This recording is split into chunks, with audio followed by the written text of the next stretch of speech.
Welcome to out of box classes channel. अभी आप देख रहे हैं हिंदी का फर्स्ट लेसन गुप्तधन, जो लिखा है प्रेमचंद जी ने। ओके, तो इसका हम पॉइंट टू पॉइंट एक्सप्लेनेशन अभी शुरू करने वाले हैं। तो ये बाबू हरिदास का ईंटों का पजावा शहर से मिला हुआ था। तो बाबू हरिदास करके एक आदमी है जो ये कारखाना का मालिक है बोल रहे हैं, और इसका कारखाना ईंटों का कारखाना है। ओके, तो देहातों इसके सैकड़ों स्त्री और पुरुष लड़के नित्य आते और कतार में सजाते।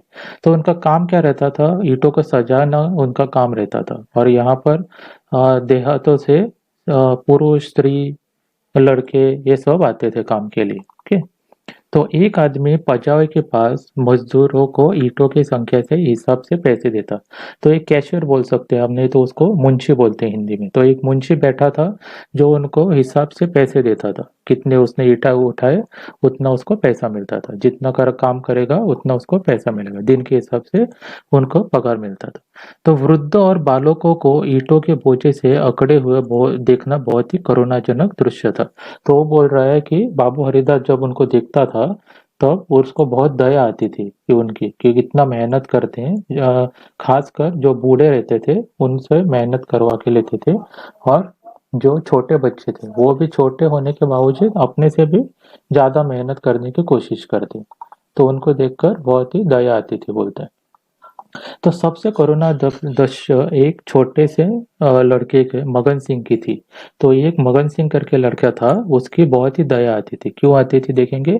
जो सदैव अपनी अवस्था से लड़कों की दुगनी ईंटें उठाता और सारे दिन अविश्रांत परिश्रम और धैर्य के साथ अपने काम में लगा रहता। तो वो बहुत ही मेहनत करता था बोल रहे, इसलिए उसकी दया आती थी। तो दुगनी ईंटें उठाता था पहले तो वो, और अविश्रांत अविश्रांत मतलब बिना रुके न थमे, कि अपने आप को काम में लगा रहना। और परिश्रम मतलब बहुत ही मेहनत करना। और धैर्य मतलब पेशेंस से, गुस्सा नहीं होता था, ज्यादा बैठता नहीं था, तो पेशेंस से अपना काम करता ही रहता था। तो उस पर बहुत ही दया आती थी बोलते हैं। और लड़के बनिए की दुकान से गुड़ लेकर खाते। तो अभी उसके उम्र के बाकी के जो लड़के थे वो दुकान पे जाकर गुड़ लेकर खाते थे। तो उस टाइम पे चॉकलेट तो मिलती होगी पर बहुत महंगी होती, तो गुड़ तो आसानी से मिल जाता था कम पैसे में। तो वो गुड़ लेकर खाते थे चॉकलेट की तरह। ओके, तो और थोड़े जो लड़के थे वो सड़क पर आने वाले सड़क पर आने वाले इक्को और हवाई जहाज की बाहर देखते। तो वो जो हवाई जहाज आते थे, नहीं तो गाड़ियां जाती थी, उनको देखते थे कि कितनी अच्छी गाड़ियां जा रही है करके, इसको गिनने के में टाइम वेस्ट करते थे अपने।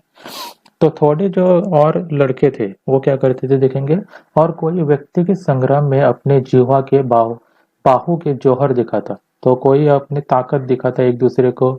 गरीब लड़के में लड़कपन न चलता थी, न शरारत थी, न खिलाड़ीपन था। यहाँ तक कि उसके ओठों पर कभी हंसी न आती। तो वो जो मगन सिंह था वो कभी भी शरारत नहीं करता था। छोटे बच्चे रहते हैं उसमें कुछ भी नहीं था, वो अलग था बच्चों से। तो चंचलता नहीं थी कि शरारत नहीं करता था, खिलाड़ीपन, कभी भी खेल कूद में टाइम वेस्ट नहीं करता था। यहाँ तक कि वो हंसा हुआ कभी दिखता भी नहीं था वो। ठीक। तो बाबू हरिदास कभी कभी पैसे वाले को इशारा करते और उसे हिसाब से अधिक पैसे दे देते। तो क्या होता, बाबू हरिदास को उस पर दया आती तो वो मुंशी को बोल देता कि बाबा इसको आज ज्यादा पैसा दो, क्योंकि उसने बहुत मेहनत किया है करके। और कभी कभी वे खुद खाने को दे देते, मतलब कुछ उसके पास खाने को है, ज्यादा भी उसने लाया है, तो उसको खाने को भी दे देते खुशी की। तो आगे देखेंगे। मगन सिंह के घर में एक वृद्ध माता और के सिवा और कोई नहीं, और वह वृद्ध भी किसी पुराने रोग से ग्रस्त है, और उसे रोटी बनाकर देने वाला भी कोई नहीं है। तो मगन सिंह जो है उसके घर में और कोई नहीं रहता है, सिर्फ ही उसकी बूढ़ी माँ रहती है। और वो भी बीमार है, किसी रोग से वो बीमार है। ठीक। तो उसके रोटी बना के खिलाने वाला भी कोई नहीं रहता है। तो रात को वो जब जाता घर पर तो रोटी बनाता और अपनी माँ को खिलाता था। तो बाबू हरिदास ये सुनकर भी और भी उससे प्रसन्न हो जाता है। तो बाबू हरिदास मगन सिंह से इतने प्रसन्न हुए कि मजदूरों की श्रेणी से उसे उठाकर नौकरों में रख लिया। तो उसको अभी फिक्स नौकरी पर रख दिया बोल रहा है। ओके, और उसको दिन के पगार पे नहीं मिलता था, अभी उसको हर दिन आना था और फिक्स नौकरी उस पे रख दिया उसको। ठीक है, तो बाद देखेंगे अभी क्या हुआ। तो उसे पैसे बांटने का काम दिया और पजावे से मुंशी को ताकीद कर दी कि उसे कुछ पढ़ना लिखना सिखाइए। तो अभी मुंशी को भी उसने बोल दिया कि उसको पैसे बांटने का काम दीजिए और उसको पढ़ना लिखना भी सिखाइए। ठीक, तो मगन सिंह बड़ा कर्तव्यशील और चतुर लड़का था, मतलब बहुत ही मेहनत करने वाला और कर्तव्यशील, मतलब अपने काम देते थे तो वो जल्दी वो काम खत्म करता था, ऐसा वो लड़का था बोल रहे। और चतुर मतलब होशियार लड़का था, उसको ज्यादा समझाना नहीं पड़ता था, जल्दी समझ जाता था। तो अभी हम क्वेश्चन देखेंगे तो हमको पता चलेगा कि हमारा हुआ ही कि नहीं, इसको हम डिटेल एनालिसिस बोलते हैं। आंसर हम हुआ कि नहीं लेसन वो देखेंगे। तो एक छोटा सा लड़का जो सदैव अपनी अवस्था के लड़कों से दुगनी ईंटें उठाता, उसका नाम क्या है पहला तो उसका। और दूसरा क्वेश्चन उसी में पूछा है कि वो इतनी मेहनत क्यों करता था। तो दो क्वेश्चन है। तो पहला क्वेश्चन का आंसर है उसका नाम मगन सिंह होता है। और वो इतनी मेहनत इसलिए करता था क्योंकि उसके घर में और कोई नहीं थे, सिर्फ वो और उसकी वृद्ध माता रहती थी। और घर में और कोई कमाने वाला नहीं था, तो वही अकेला कमाता था। और रात को रोटी बनाकर खिलाने वाला भी कोई नहीं था, तो वो रात को रोटी बनाकर खुद और अपने माँ का पेट पालता था।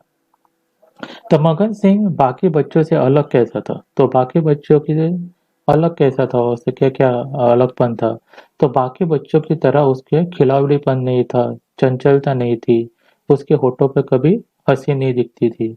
तो वो बहुत ही मेहनत करता था, पूरा दिन परिश्रम करता था। और वो अपने व्यक्तिगत संग्राम में लगे रहते। और कोई अपने बाहों के जौहर दिखाता, कोई बनिए की दुकान से गुड़ लेकर खाता था। ठीक है, तो ऐसे मगन सिंह दूसरे बच्चों से अलग था।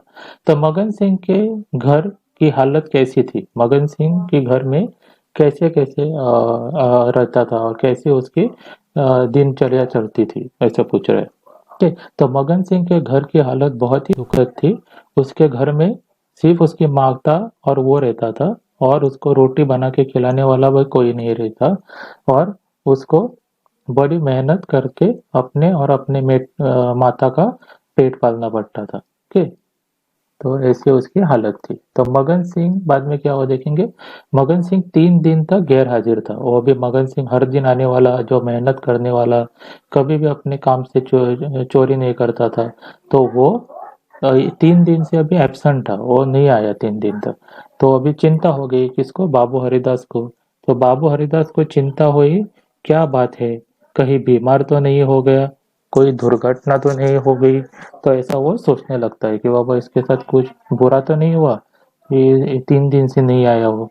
तो चौथे दिन पूछते पूछते मगन सिंह के घर पे पहुंच गए। तो घर क्या था, पुरानी समृद्धि का ध्वंसावेश था। तो ध्वंसावेश मतलब तहस नहस हुआ हुआ खंडहर जैसा घर, तो उसको ध्वंसावेश बोलते हैं। तो घर उस चौथे दिन वो पूछते पूछते, लोगों से पूछते पूछते उसके घर तक पहुंच ही जाता है। और बाहर से देखने पर घर उसको खंडहर जैसा दिखने लगता है। ओके, तो बाद में देखेंगे आगे क्या होता है। तो उनकी आवाज सुनते ही मगन सिंह बाहर निकल आता है और हरिदास से पूछा, कई दिन से क्यों आए नहीं, माता का क्या हाल है। तो उसके आवाज, दरवाजे पर आवाज सुनते ही मगन सिंह जल्दी से बाहर आके देखता है कौन आया करके। तो बाबू हरिदास उनसे बाद में ये करता है, सवाल करता है कि बाबा इतने दिन से तू काम पे क्यों नहीं आया, माता तो ठीक है ना करके। तो बाद में वो बताता है, मगन सिंह की अवरुद्ध कंठ से उत्तर दिया, अम्मा आजकल बहुत बीमार है। तो अवरुद्ध कंठ मतलब धीमे स्वर से, मतलब सैड आवाज में, के सैड आवाज में वो बोलता है कि माँ बहुत ही बीमार है करके, कहती है कि न बचूंगी अभी। कि तो वो बोलती है कि अभी वो बचने वाली नहीं है, कई बार आपको बुलाने के लिए मुझे कह चुके हैं। तो वो बोलते हैं बहुत से बार आपके लेटर नहीं तो आपको संदेश देने को बोल बोल चुके हैं, बुलाने के लिए आपके लिए। पर मैं न वो नहीं जाता है के बुलाने को। तो हरिदास भीतर गए और अंदर आते हैं वो घर में। अंदर आके देखता है तो क्या है, पूरा बाहर से तो खंडर दिखाई दे रहा था, अंदर से भी पूरा घर खंडर ही जैसा रहता है। तो अंदर कंकड़ ईंटों के ढेर सूखी और चारों ओर पड़े हुए थे। विनाश का प्रत्यक्ष स्वरूप था। तो सब सूखी कंकड़, कंकड़ मतलब पत्थर, छोटे छोटे पत्थर रहते हैं, उसको कंकड़ बोलते हैं, रेती सब। बाद में ईंटों, ईंटों मतलब ब्रिक्स पड़े हुए इधर उधर, सब तहस नहस हुआ हुआ घर जैसा दिख रहा है अंदर भी। तो उसमें सिर्फ दो ही रूम रहने लायक रहते हैं। तो एक में वो उसकी माँ माँ जो रह रही रहती है खाट पर। ठीक। तो देखा तो वृद्ध एक सड़े हुए काठ के टुकड़े पर पड़ी करा रही है। करा रही है मतलब आवाज निकालना, जब तकलीफ होता है तो आवाज निकालते हैं, तो ऐसा वो आवाज निकाल के करा रही थी। तो एक सड़े हुए काठ पर वो सोई हुई रहती है। तो मेरे अनाथ बालक के नाथ अभी, अब आप ही है। जैसे आपने उस पर उसकी रक्षा की है, वैसे निगाह उस पर बनाए रखना, सदैव बनाए रखना। तो वो बोल, आवाज सुनते ही वो उड़ जाती है और वो बोलती है कि आप ही ने है जो उसने संभाला है, इतने दिन से आपने उसकी बहुत मदद की है, ऐसे उसको मदद करते ही रहना, ऐसा बोल रहे हैं। अभी यहाँ पर निगाह मतलब नजर, उसकी अच्छी नज़र उस पर है, ऐसा बोल रहे हैं। और नाथ मतलब क्या, अनाथ मतलब ऑर्फन, मतलब उसका कोई नहीं था, अकेला सिर्फ मैं उसकी माँ थी, तो इसलिए ऑर्फन अनाथ बोले हैं। और नाथ मतलब उसका भगवान। सो ऑर्फन बच्चे के आप भगवान जैसे हैं, ऐसा आप बोलने की कोशिश कर रहे हैं। ओके, तो वह निगाह उस पर सदैव बनाए रखना, हमेशा उसको ऐसे ख्याल रखिए। तो एक दिन घर में लक्ष्मी का वास है, तो अभी अपना स्टोरी बताती है वो पहले के जमाने में कैसे थे करके। तो एक दिन वो बोल रहे हैं कि वो बहुत ही रिच आए थे, ऐसे गरीब स्थिति उनकी पहले से नहीं थी, तो पहले बहुत ही अच्छे खानदान से थी। तो उनका शक्कर का कारखाना चलता था। भाइयों की स्पर्धा और विद्वेष ने उन्हें हीनावस्था को पहुंचा दिया है। अब रोटी का भी लाले हैं। तो वो बोल रहे हैं हीन अवस्था मतलब ऐसी मुश्किल घड़ी में पहुंचा दिया है, हीन अवस्था में। ठीक, मतलब ऐसे मुश्किल घड़ी में। ठीक। तो शक्कर का इसका कारखाना चलता था पहले पूर्वजों का। और वो भाइयों की स्पर्धा मतलब भाइयों की रेस में, मतलब इसको नीचा दिखाने की, उसको उससे आगे बढ़ने के लिए, नहीं तो आपसी दुश्मनी में वो सब गवा दिया, बोल रहे हैं। ये हीन अवस्था को पहुंचा दिया मतलब ऐसे गरीब स्थिति को पहुंच गए, बोल रहे हैं। तो अभी रोटी के भी लाले पड़ गए। तो बोल रहे हैं अभी रोटी कमाने के लिए भी काम करना पड़ता है, बोल रहे हैं। तो पुरखों ने इसी दिन के लिए कुछ धरती माता को सौंप दी थी। तो उसी का बीजक बड़ी यत्न से रखा था। ठीक है, तो वो बोल रहा है कि पूर्वजों को पहले के जमाने में क्या करते थे कि लोगों को बैंक भी नहीं था, तो खजाना अपना पैसा भी संभाल के कहाँ पर रखते थे, जमीन के अंदर गाड़ते थे, नहीं तो दीवार के अंदर चुनवा देते थे। तो निकालते नहीं थे, कभी भी ऐसा जरूरत हो गया कि कुछ भी नहीं है, निकालना ही पड़ेगा, तब वो निकालते थे। पर उसका नक्शा नहीं तो किसी को बोल के रखते थे कि ऐसे जगह पर है करके। तो अभी यहाँ पर बिचक मतलब क्या है, यहाँ पर बिचक करके लिखा है, तो बिचक मतलब मैप है, जाने का रास्ता। ठीक है, तो रास्ता बिचक जो है, मैप है, वो उसको मिल गया, बोल रहे हैं। तो उसका बाप तो ढूंढते ढूंढते मर जाता है, यहाँ पर लिखा नहीं है, पर बाप तो उसका ढूंढते ढूंढते मर जाता है, उसको मिलता नहीं। अगर उसको मिलता तो वो इस पोजीशन में नहीं रहता अभी। ठीक है, तो उसके बिचक बड़े यत्न से रखा हुआ है, तो वो संभाल के रखती है। तो आज 3 दिन हुए मुझे वो बिचक अभी हम रद्दी कागजों में मिल गया, बोलती है। ओके, तो उसको वो बिचक रद्दी कागजों में, रद्दी कागजे मतलब न्यूज़पेपर, नहीं तो कौन सा भी पेपर का ढेर ढेर रहता है, उसमें से उसको मिलता है, बोलते हैं। तो तभी से उसे छिपा कर रखी हुई हूँ मेरे सिराने जो संदूक, संदूक मतलब बक्सा, तो संदूक है उसमें रखा हुआ है, उसी में बिचक है, बिचक मतलब मैप है। तो वो सोई रहती है वहां पर, उसके साइड में एक बक्सा रहता है, उसमें वो मैप रखा हुआ है, ऐसा बोलती है वो। तो वो मगन जो बाबू हरिदास है उसको वो दे देती है। बाबू हरिदास वो मैप लेकर बिचक लेकर घर पे चला आता है। तो हरिदास ने की नीयत बिगड़ जाती है, बिगड़ गई, दूध में मक्खी पड़ गई। तो दूध में मक्खी पड़ना मतलब उसका जो अच्छा कैरेक्टर था, अच्छे जो स्वभाव था, उसमें अभी बुरापन आ गया। ठीक है, और बुरावट आ गई। तो वो अभी पूरा धन अकेला ही भोगना चाहता था, मगन सिंह को नहीं देना चाहता था। तो बीचक से ज्ञात हुआ कि धन उसके घर से 500 डग पश्चिम की ओर एक मंदिर के चबूतरे के नीचे है। तो उसको जब मैप पढ़ता है तो उसको मालूम होता है कि बाबा जो धन है, जो खजाना है, वो 500 किलोमीटर पश्चिम की ओर जाएंगे तो वहां पर एक मंदिर मिलेगा। और मंदिर का चबूतरा, चबूतरा मतलब क्या, मंदिर के सामने ऐसा एक दिया जलाने का भी एक एयर स्टैचू जैसा रहता है। ओके, तो उस वहाँ उसके नीचे है बोल रहे हैं। तो वो खोद के बाद में मिल जाएगा। तो क्या करता है, हरिदास धन को भोगना चाहता था, पर इसकी इस तरह की किसी को कानो कान खबर न हो, नाम पर धब्बा लगने का प्रबल आकांक्षा थी। तो वो तो पूरा अपने आप को ही रखना चाहता था खजाना। पर ये भी ये था, मुश्किल था कि उसका समझो ये खबर किसी को कानो कान खबर पड़ गई तो लोग बोलेंगे कि इस अच्छे बालक का संभालने का नाटक किया और असलियत में उसको ही धोखा दे दिया, उसका ही पैसा सब हड़प ले लिया। तो बहुत ही बुरे में गिनते जाएंगे बाद में गांव में, सब लोग उसको उंगली दिखाएंगे बोलते हैं। तो कितनी घोर निजता थी, जिस अनाथ की रक्षा की, जिसे बच्चे की तरह पाला, उसी के साथ विश्वासघात किया। तो कई दिनों तक आत्मवेदना की पीड़ा सहते रहे। आत्मवेदना मतलब अंदर से आत्मा खाता है कि बाबा अच्छा कर रहा है कि बुरा कर रहा है, तो उसको हम आत्मवेदना बोलते हैं। ठीक? तो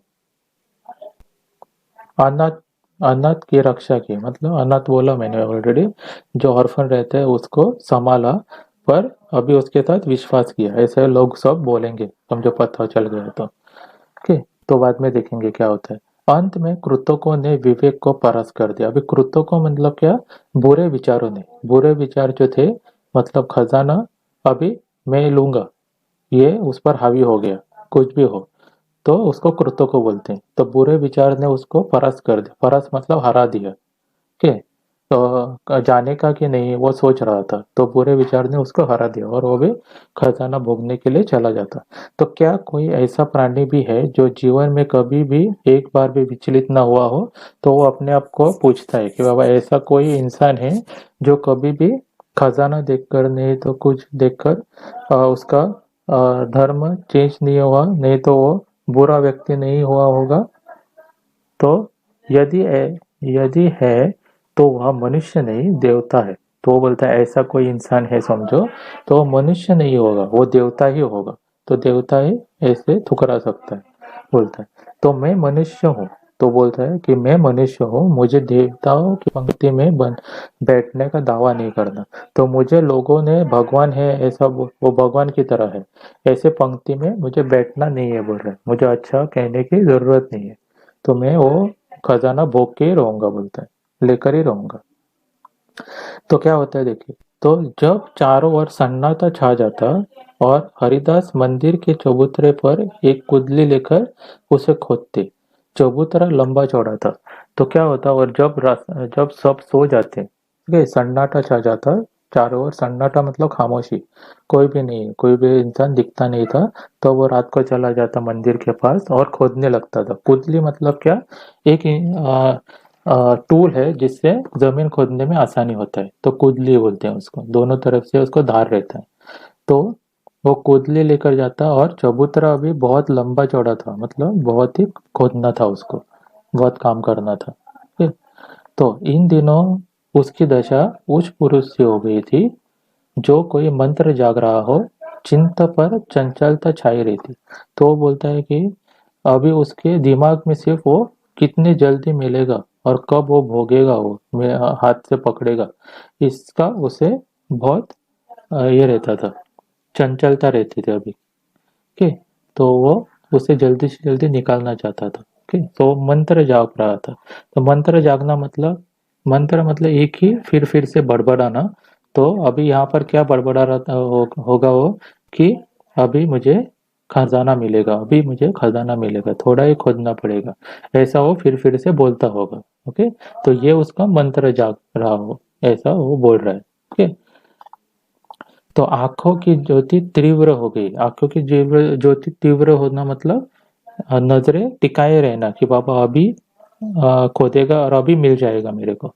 तो तब वो आंखें तीव्र हो जाती हैं। तो जब गुमसुम रहते, मानो बहुत गुमसुम रहते, तो अभी उसका जो स्वभाव था वो भी चेंज होने लगता है।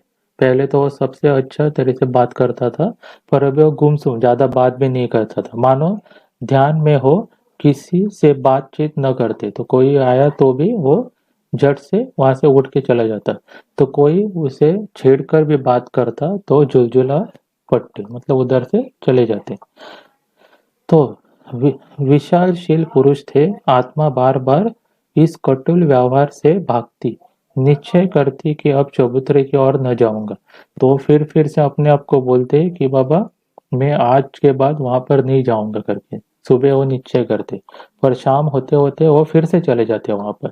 पर संध्या होते ही उन पर नशा सा छा जाता और वो बुद्धि विवेक को अपहरण कर रहे थे। अपहरण मतलब किडनैप। ओके, तो जो उसकी अक्ल थी वो बाद में कुछ काम नहीं करती थी, वो अपने आप वहां पर चला जाता, कुदले लेकर जाता। जैसे कुत्तों कुत्तों को मार खाने के बाद थोड़ी देर बाद फिर टुकड़े के लालच में वो बैठते हैं, वही दशा उसकी हो गई थी। तो कुत्ते को भी हम कैसे करते हैं कि मारते हैं, पर वो गुस्से से जाता नहीं, खाने के टाइम पर आकर अपनी जगह पर फिर से बैठता है। तो वैसी हालत उसकी हो गई थी, वो बोलता है पर फिर भी वो बाद में आकर वहां पर खोदने लगता था। तो थोड़े क्वेश्चन फिर से देखेंगे। मगन सिंह की माँ बाबू हरिदास को क्यों मिलना चाहती थी? तो मगन सिंह की माँ बाबू हरिदास को मिलकर वो बिचक देना चाहती है, जो उसके पुरखों का था, जिसमें धन गड़ा है, उसका बिचक था। ओके, तो वो बिचक लेकर मगन सिंह खोदने के बाद उसकी आशा थी कि वो खजाना मिलने के बाद मगन सिंह को दे दे। ओके, तो क्या मगन सिंह का परिवार पहले से ही गरीब था? तो मगन सिंह का परिवार पहले से तो गरीब नहीं था।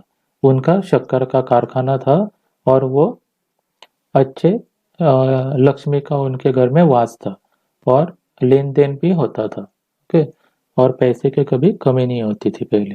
पर जो भाइयों की स्पर्धा और झड़प हुई, एक दूसरे को नीचा दिखाने की कोशिश में वो हीन वासना को पहुंच गए थे और उसके अभी रोटी के भी लाले पड़ गए थे। तो बाबू हरिदास मगन सिंह के बिचक को नहीं देना चाहता था। क्यों? कि तो बाबू हरिदास की नीयत बिगड़ गई थी, वो अभी पूरा धन अब खुद ही भोगना चाहता था और वो सब सोचता था कि ये समझो धन मिल गया तो उसका जीवन अच्छा व्यतीत होगा। ओके, और वो लालसा उसकी बढ़ गई थी, तो इसलिए वो बिचक मगन सिंह को नहीं देना चाहता था। तो बाबू हरिदास की हालत किस पुरुष से हो गई थी? तो बाबू हरिदास जो था उसकी हालत बहुत बिगड़ गई थी। वो क्या हुआ था, वो अभी विचारशील पुरुष थे वो। तो वो भी उसके कृतकों ने उसे परास्त कर दिया था और वो अभी धन को कैसे भी करके भोगना चाहता था।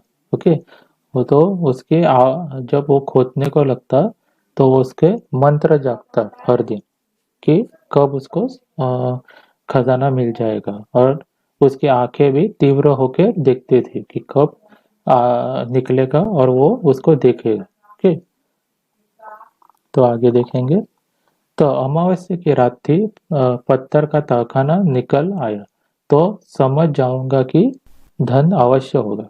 तो अमावस्या की रात थी अभी। ठीक, तो वो अपने आप को बोलता है कि अगर समझे तहखाना निकल आया, मतलब कोई पत्थर भी आवाज आया पत्थर का, तो समझ जाने का कि नीचे अवश्य कुछ धन गड़ा है, इसलिए पत्थर के नीचे उसे छिपाया गया है।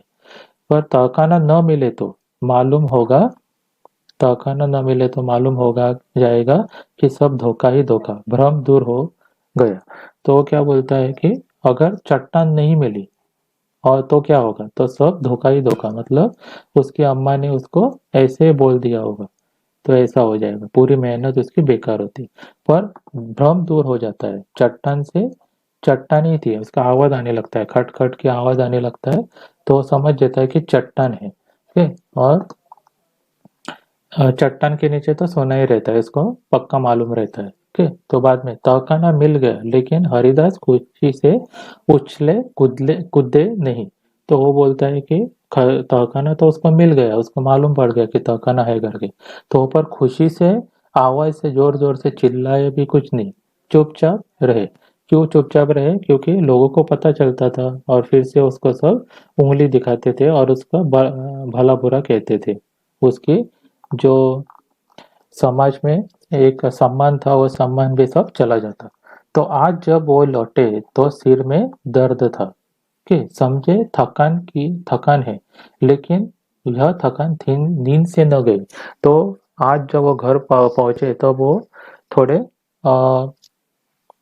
अच्छे नहीं दिख रहा था उसको, कि सिर में थोड़ा दर्द उसके थे। और वो समझे कि थकान होगी, ज्यादा मेहनत किया आज, तो थकान की वजह से ऐसा हो रहा है करके। पर नींद से वो जाती नहीं है। रात भर, रात को उसे जो उन्हें जोर से बुखार हो गया। 3 दिन तक ज्वर से पड़ते रहे, किसी दवा का फायदा नहीं हुआ।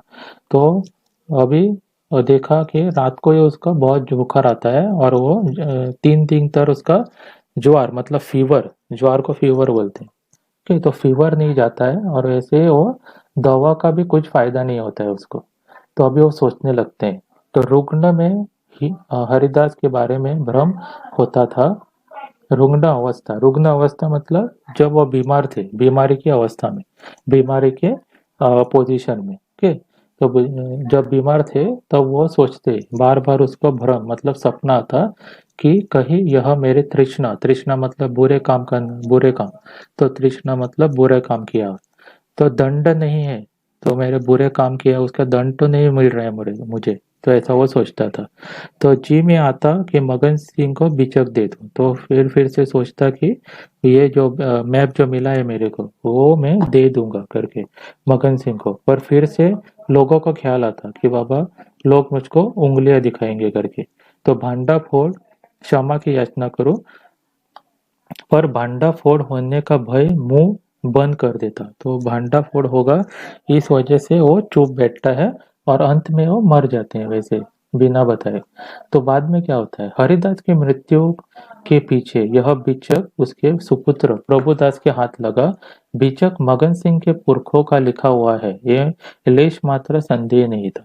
तो वो जब पढ़ता है उसका बेटा प्रभुदास, वो बीचक, तो उसको पहले से पता चल जाता है कि ये मगन सिंह का खानदान से ही है करके। क्योंकि सबका अलग अलग भाषा रहता है, तो उसका भी अलग भाषा होगा, तो भाषा से उसको पता चल गया होगा। तो लेकिन प्रभुदास ने सोचा पिताजी ने कुछ सोचकर ही इस मार्ग पर पग रखा होगा, मतलब पग मतलब पैर के। तो वो बोलता है कि उसके पिता तो इतने नीतिपरायण थे, सब उसको बहुत अच्छी नजर से देखते थे, तो इसने यह सोचकर, कुछ अच्छा सोचकर ही ये रखा होगा, नहीं तो वो बुरा काम क्यों करते। तो जब उन्होंने इस आचार को घृणित नहीं समझा तो मेरी क्या गिनती है। तो बोलता है कि समझो, जो जब उसने ये इसको बुरा नहीं समझा, तो मैं क्यों इसको दे दूं मगन सिंह को। तो कहीं यह धन हाथ लग जाए तो कितने सुख से जीवन व्यतीत होगा। बड़े बड़ों का सिर नीचे कर दूंगा, कोई आंख ना मिला सकेगा। तो अभी लालच में आ जाता है। वो बोलता है कि ये जो धन है, अगर मुझको मिल जाए तो मैं कितना रईस हो जाऊंगा, और सब जो रईस अभी है उनको मैं नीचा कर दूंगा और उनको दिखा दूंगा कि इसका कैसे उपयोग किया जाता है। तो शाम होते ही घर से वह निकलते, ऐसा ज्ञात होता कि मानो मगन सिंह की आत्मा नए वेश में वो अपना काम कर रही है। तो वैसे जब बापू हरिदास जाता, वैसे अभी पुरपुरदास भी करने लगा। रात होता तो वो कुदली लेकर जाता, दिखता था कि बाबा उसकी आत्मा उसके अंदर घुस के अपना जो काम बाकी है वो करके ले रही है करके। तो चबूतरा का ढलान तो पहले ही कूद चुका था, तो संगीत थकाना था। चट्टान को हटाना कठिन था, पुराना जमाने का पक्का मसाला था। वो बोलता है क्या, अभी तो पूरा खोद के उसने निकाला था, सिर्फ अभी एक चट्टान थी, और चट्टान हटने के बाद खजाना ही खजाना था। तो तहखाना निकालने से पहले उसको चट्टान तोड़नी थी, तो चट्टान तो हिलने का नाम नहीं ले रही थी। तो क्यों ना बारूद का काम लो। तो वो बाद में सोचता है कि अगर मैं समझे बारूद लगाया तो वो चट्टान फूट जाएगी और बाद में खजाना मिल जाएगा। तो सीधे वो बाजार की तरफ चले। पर वहां पहुंचते दुकान बंद हो चुकी थी। तो सब दुकान तो रात में बंद हो गई थी। अभी उसको दुकान कोई भी नहीं मिल रहा था। तो बारूद इस समय नहीं मिलेगा। तो जो दुकान वाला है वो उसको बोलता है कि अभी तो बारूद नहीं मिलने वाला है, सरकारी हुक्म है नहीं देने का। तो सरकारी ने बोला है कि नहीं देना का रात को बारूद तो इसलिए वो नहीं दे सकते। तो अंत तक अनुनय विनय करते रहे। अनुनय विनय मतलब बहुत ही रिक्वेस्ट करना कि प्लीज मेरे को दे दो, प्लीज मेरे को दे दो, तो उसको अनुनय विनय बोलते हैं। तो एक क्षण में ही बड़े जोर का धमाका हुआ, चट्टान टूट गई। तो उसको लास्ट में वो इतना विनती करता है, इसलिए उसको वो दे देता है। और वो बॉम्ब लेकर, नहीं तो बारूद लेकर आता है और वहां पर धमाका कर देता है। और धमाके से चट्टान टूट जाती है। बाद में प्रभात का समय था। प्रभुदास अपने कमरे में लेटे हुए थे। सामने लोहे के संदूक में 10,000 पुरानी मोहरें रखी हुई थी। तो क्या बोलता है कि सुबह सुबह अभी वो बक्सा लेकर घर में पहुंच जाता है। पर प्रभुदास बाबू हरिदास की तरह बीमार पड़ जाता है। ओके, और वो कमरे में लेटे हुए रहते हैं, खाट पर रहते हैं। और उसकी माँ जो रहते हैं उसको पंखा झेल रहे रहते हैं, मतलब पंखा का हवा दे रहे रहते हैं साइड में बैठकर। तो संदूक में 10,000 मोहरे उसको मिलते हैं। ठीक है, तो वो रहती है। तो प्रभुदास ज्वार के ज्वाला से जल रहे थे, करवटें बदल रहे थे, करा रहे थे। तो उसको अभी बहुत तकलीफ हो रहा था। उसके ज्वार से जल रहे थे वो, बहुत जोरों का ज्वाला फीवर आया था उसको। ठीक, और करवटें बदल रहे थे। ये करवटें मतलब इस पोजीशन चेंज करना नींद के समय, एक सिराने सोने का, बाद में दूसरे सिराने सोने का, ऐसा। तो करवटें बदलते और हाथ पांव पटकते। हाथ पांव पटकते मतलब जोर जोर से, तकलीफ से किधर मिलता है उधर हाथ पांव मारते थे। तो पर आंखें लोहे के संदूक की ओर ही लगी रही थी, पर आंखें हटने का नाम नहीं ले रही थी। वो संदूक की तरफ ही देख रहे थे। इसी में उनका जीवन का आशय बंधी थी। तो उसमें उसने अपना आत्माएं उस पर अर्पण कर दिया था, क्योंकि उसमें आशा थी उसकी कि वो मैं अमीर बनूंगा करके। तो आगे देखेंगे। तो मगन सिंह अभी पंचावे का मुंशी था, इसी घर में रहता था। तो अभी अभी जो मगन सिंह है उसने तरक्की कर ली थी, वो अभी मुंशी बन गया था और इस घर में रहता था अभी। तो मगन सिंह उसकी दशा देखी नहीं गई और डॉक्टर को बुलाने चला गया। तो उससे इतना तकलीफ देखकर उससे सह नहीं गया और वो डॉक्टर को बुलाने के लिए जल्दी से चला गया। तो 10 बजते बजते प्रभुदास का मुंह पीला पड़ गया और आंखें लाल हो गई। तो 10 बजते बजते उसका हाव भाव में चेंजेस आने लगा, मतलब उसका मुंह जो है वो पीला पड़ने लगा और आंखें लाल पड़ने लगे अभी। तो बाबू हरिदास की अंतिम दशा उनकी आंखों में फिर गई। तो उसकी माँ उसको देखकर बहुत दुखी होने लगी और जान पड़ा था कि वह उसी शोक घटना की पुनरावृत्ति है। ठीक, तो पुनरावृत्ति मतलब क्या? रिप्ले। रिप्ले को पुनरावृत्ति बोलते हैं। ठीक, तो ऐसा हो रहा था, उसकी माँ को दिख रहा था कि बाबू हरिदास का रिप्ले वो देख रहे हैं, मतलब जो हुआ बाबू हरिदास का, ऐसे ज्वार आके उसको पड़ा था और बाद में वो मर गए। तो वही उसको रिकैप से देखने को मिल रहा है, ऐसा वो सोच रही थी। पर ये बक्से के वहां से नजर हटाने का काम नहीं कर रहा था, उधर ही देख रहा अभी तक वो। तो देवों से मेहनतें मना रही थी, किंतु प्रभुदास की आंखें लोहे के संदूक की तरफ लगी हुई थी, जिस पर उन्होंने अपने आत्मा अर्पण कर दी थी। तो देवताओं से बीबी उसकी और माता दोनों भगवान से प्रार्थना कर रही थी वो जल्दी ठीक हो जाए करके। तभी डॉक्टर आ जाता है। डॉक्टर क्या करते देखेंगे। तो डॉक्टर ने आकर देखा, दवाई दी और चले गए। पर दवा का असर उल्टा हुआ। प्रभुदास के हाथ पांव सर्द हो गए, मुंह निस्तेज हो गया, हृदय की गति मद्द पड़ गई। तो डॉक्टर ने तो दवाई देकर चले गए, पर डॉक्टर ने जो दवाई दी थी उसका साइड इफेक्ट हुआ, उसका असर हुआ। ठीक, उल्टा असर हुआ। ठीक, तो उल्टा असर से क्या हो गया, उसके हाथ पांव थे वो सख्त हो गया, मतलब उसका हालचाल नहीं हो रहा था अभी हाथ पांव का। और मुंह भी उसका बंद हो गया, कुछ भी अभी बोल भी नहीं सकते थे। ठीक, तो हृदय की गति मतलब हार्ट बीट भी स्लो हो गया उसका। ठीक, तो आगे देखेंगे। इतने में मगन सिंह सामने आकर खड़ा हो गया। ऐसा न्यात पड़ा कि मानो उनके शरीर में फिर से रक्त का संचार हुआ। ओके, तो मगन सिंह उसी के सामने आकर खड़ा हो जाता है और बाद में वो उनको देखकर, मगन सिंह को देखकर प्रभुदास की जान में जान आ जाता है और वो कुछ बोलना चाहते हैं। अभी अभी देखेंगे क्या बोलना चाहते हैं। तो इशारे से अपने मुंह निकट बुलाया और एक बार लोहे की संदूक की ओर इशारा किया और प्राण निकल गए। तो वो कुछ बताना चाहते थे, संदूक की ओर उसने इशारा भी किया, दिखाया, और वो मर जाते हैं। ठीक है, तो अभी क्वेश्चन देखेंगे फिर से। तो ताकाना मिलने के बाद हरिदास खुशी से उछले कूदे क्यों नहीं? तो इसलिए उछले कूदले नहीं वो, क्योंकि अगर वो आवाज करते, नहीं तो जोर जोर से चिल्लाते, तो सबको मालूम पड़ जाता कि बाबा यहाँ पर खजाना गड़ा हुआ था और बाबू हरिदास ने निकाल दिया करके। और कितनी उसके नाम पे धब्बा लग जाता कि जिस लड़के को बच्चे की तरह पाला, उसका उसके पालन पोषण किया, तो उसी को धोखा दे दिया और उसका ही पैसा हड़पना चाहते थे और सब उसको उंगली दिखाते थे, इसलिए उसने ज्यादा आवाज नहीं किया। तो हरिदास की मृत्यु कैसे हुई? तो हरिदास की मृत्यु जब वो अ, अमावस्या की रात को खोद के घर पर आते हैं, तो उसकी उसके तबीयत थोड़ी ठीक नहीं रहती और वो सोचते हैं कि ज़्यादा मेहनत करने के कारण उसकी तबीयत ठीक नहीं हुआ होगा। पर सुबह तक वो ठीक नहीं होते और रात को भी उसको जोर से ज्वार आता है, मतलब बुखार आने लगता है और वो और भी बीमार पड़ जाते हैं। तो 3 दिन तक उसका जो बुखार है वो नहीं जाता है और वो सोचने भी लगते हैं कि ये मेरे बुरे कर्मों का नतीजा तो नहीं है। पर ऐसे सोचते सोचते बाद में उनकी मृत्यु भी हो जाती है। ठीक है, तो प्रभुदास बिचक मिलने के बाद क्या गया? तब जब उसके अब जब बाबू हरिदास मर जाते हैं, तो उस जो मगन सिंह का बिचक है वो प्रभुदास के हाथ लग जाता है।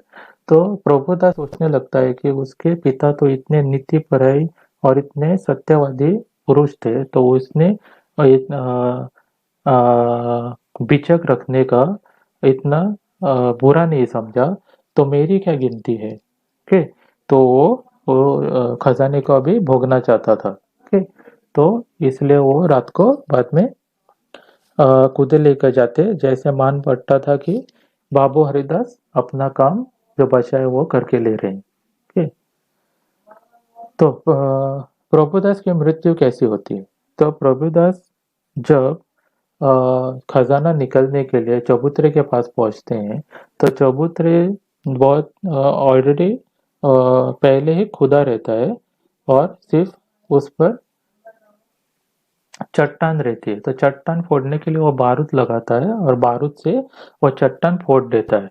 और सुबह जब वो उस 10,000 मोहरे लेकर घर आता है, तो उसकी तबीयत बिगड़ जाती है और वो पलंग पर सोया रहता है और उसकी माता जो है वो उसको पंखा झेल रही रहती है। तो उसकी तबीयत और भी बिगड़ने लगती है। उसके जो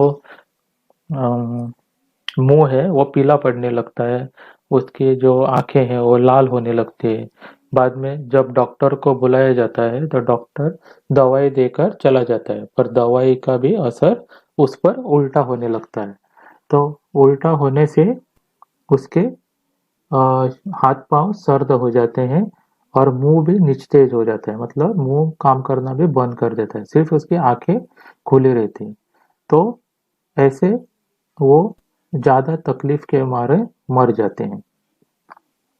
ठीक है? तो यहाँ पर आपका पॉइंट टू पॉइंट एक्सप्लेनेशन खत्म होता है। तो आपको डिटेल एक्सप्लेनेशन का वीडियो मैंने पहले ही डाल दिया है, वो आप चेक कर सकते हैं। वैसे शॉर्ट एक्सप्लेनेशन का वीडियो भी मैंने डाल दिया है, वो भी आप चेक कर सकते हैं। तो थैंक यू।